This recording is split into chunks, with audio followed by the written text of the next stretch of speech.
যারা মানবাধিকার ও গণহত্যাকে অস্বীকার করে তারা কাকে ভিসা নিষেধাজ্ঞা দিল তা নিয়ে আলোচনার কিছু নেই বলে মনে করেন আওয়ামী লীগ সাধারণ সম্পাদক ওবায়দুল কাদের।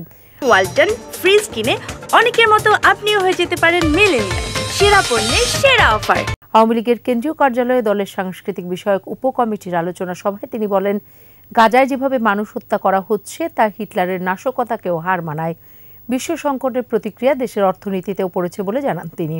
ভারতে রহস্যজনকভাবে ঝিনাইদহ ৪ আসনের সংসদ সদস্য আনহারুল আজিমের মৃত্যুর ঘটনা নিয়ে বিএনপি নেতাদের বক্তব্যের সমালোচনাও করেন আওয়ামী লীগের সাধারণ সম্পাদক।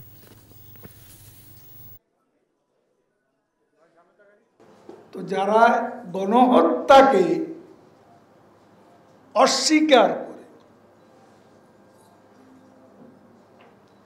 তারা আমাদের কাকে নিষেধাজ্ঞা দিল, ভিসা নীতি প্রয়োগ করলো, সেটা নিয়ে আমাদের কোনো মাথা ব্যথা।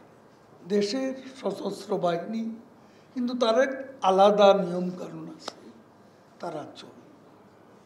সেখানে যদি কেউ কোনো অপরাধ করে থাকে সেটা প্রমাণিত হলে কোনোদিনও ছাড় দেওয়ার লোক বঙ্গবন্ধুর করবে।